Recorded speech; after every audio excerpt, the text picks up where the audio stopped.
Hi guys and welcome to Whisky Geek. Ben here for a little blind tasting challenge, and this is something I'm quite excited to do because I love blind tasting. It's confusing but insightful. So I've been sent this cool package from Stephen over in Ireland, and it's going to be a bit of an eye-opener for me because I believe he's used mainly bourbons and Irish whiskies, things that I'm not really used to drinking, things that I've never really explored. So I'm hoping this will open my eyes a little bit and maybe give me a hook to start exploring that area of things. So I don't know what I've got here. I handed the package to Jo. She's pulled up the whiskies that he's listed, done a load of research, generated these cool little flags, and as I work my way through them, she's going to hand me categories and I'll try and assign them and figure out what's what. And then she'll tell me I'm wrong because I don't have a clue anything about this whole category of whiskey. So let's get them poured. These are really quite generous samples. Thank you, Stephen.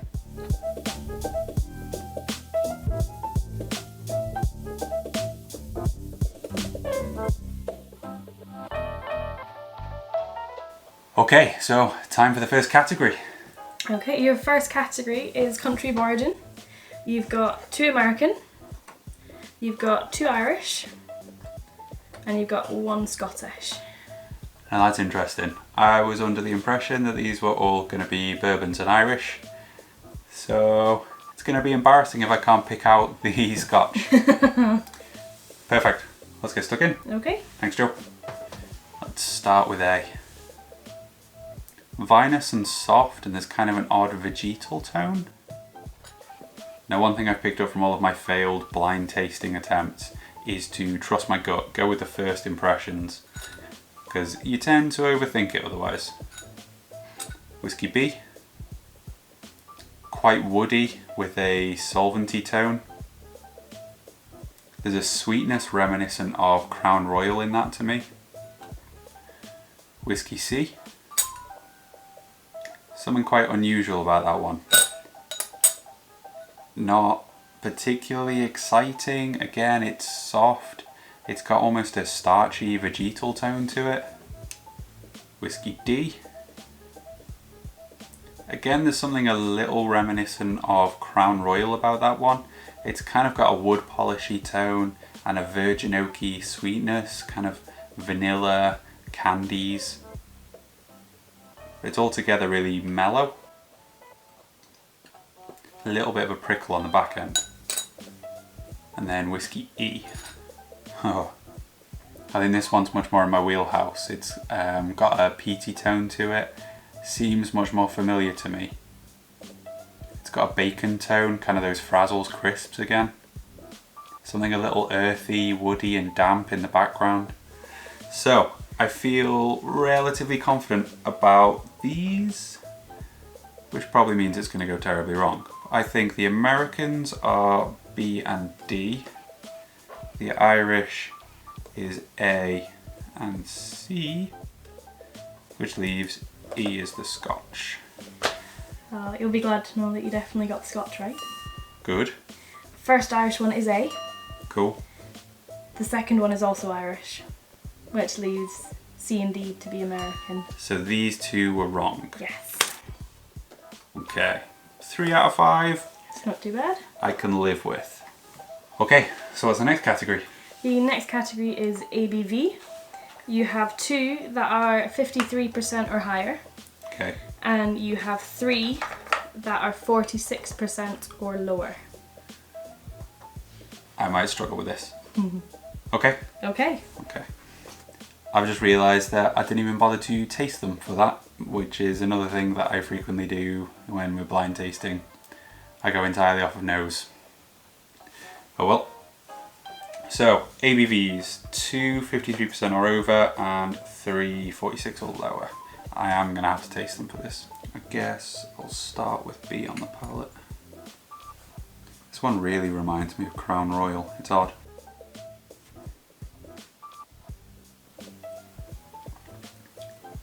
Doesn't remind me of Crown Royal on the palate. Again, that solventy tone is really prominent on the palate, and it's very hot. It's got quite an astringency to it. So I don't think that's 46 or lower. It's fairly nondescript to me. There's some cereals, some grass maybe, some soft stone fruits.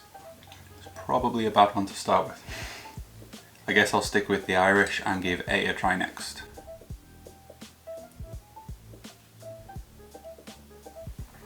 That is a stark contrast. That is really, really soft. Some orchard fruits in there. An odd sourness, almost a bitter tone as well. Kind of woody, vegetal, high note. And the aftertaste is really quite odd. But on the palate, presents as loads of fruit, a bit of floral. And it's very, very soft. That weird sour tone is really staying on your palate. Okay, next up I'll try C. It's plenty soft, but not really my thing. An odd, chemically, almost acetone taste throughout. Some vanilla maybe, something peachy. I don't think it's particularly high ABV, but there is a lingering heat. It's linked to that chemically tone. A little bit cloying, a little bit hot, possibly a little bit peppery, but a drying astringency to it.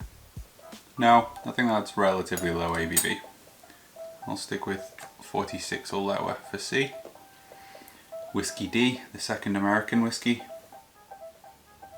That one's quite pleasant. A big jump for me from C.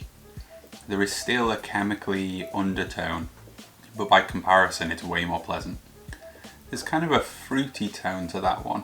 A familiar fruity tone, almost as if it's been in a sherry cask possibly.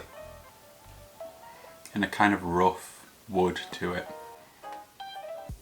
A bit drying, again linked to that chemical tone. The more I've had of it, the less keen I am on it. I want to give my palate a good cleanse before I move on to E. It smells so good. That one's interesting, it kind of flits between a few different things on the palate. In terms of ABV, I don't think it's 53 or over, which has put me a bit of a conundrum. I'll go with C, I think, as being 53%. Okay, much less confident with that. So I've said A is 46% or lower. Yep, A is 40%. B, 53 or higher. B is 58%. Cool. C, 53 or higher. 46%. I was chopping between C or D for the 53. D is 53. Okay, which means the E is 46. So these two wrong. I think what threw me was the chemically tone of C. The 3 out of 5 is still good. 3 out of 5 again.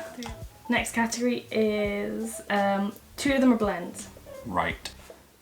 I think the Scotch is a blend. Now to try and find which of the other 4 I think is a blend. I think from my notes this is most likely. Maybe not. This is going to be a bit of a guess, I think. It could just be me putting 2 and 2 together because I'm really not enjoying that one all that much. But it's mostly because it doesn't have a concise profile. It's just a lot of nothing and a flat chemically tone to me. It's between A and C for me on the other one, and I think I'll go with A. It is a guess. I'm not confident. So I've said I think A and E are the blends. Bang on with E. The Scottish one is a blend. And you're bang on with A. It's a blend as well. Yes. Bit of a guess. I was between A and C, but cool. So, what have we got next category? Next we have 2 of them have been flavoured in specific casks. Okay. So one is an Oloroso sherry aged, and one is an ex-bourbon / sherry finish. Okay, so there's a few of these that I've picked up a kind of fruity tone that you might associate with sherry, but there's only one of them that kind of stood out to me as being sherried.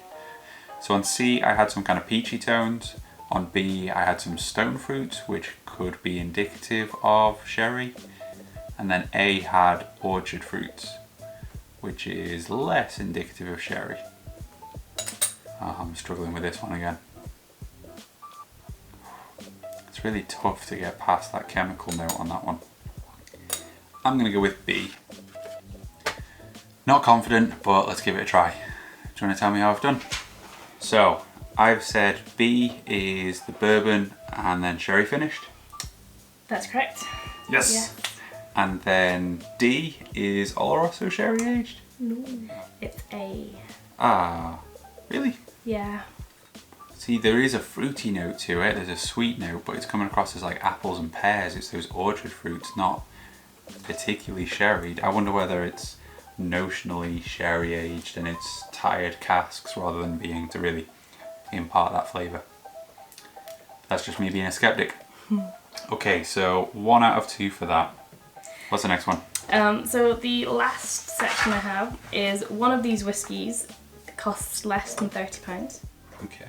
And one of them costs more than 80. So find the expensive and the cheaper end of the scale. Yes. Now I always kind of associate cost with enjoyment. You know, if it's a good whiskey then you can charge more. So this is almost akin to saying, what do you like most? Although I'll rule out the Scotch because I don't think that one is a particularly pricey blend. D is pretty decent. I'm quite enjoying that one, and because it's high ABV I can see a premium being charged, so I might go with that one being more than 80.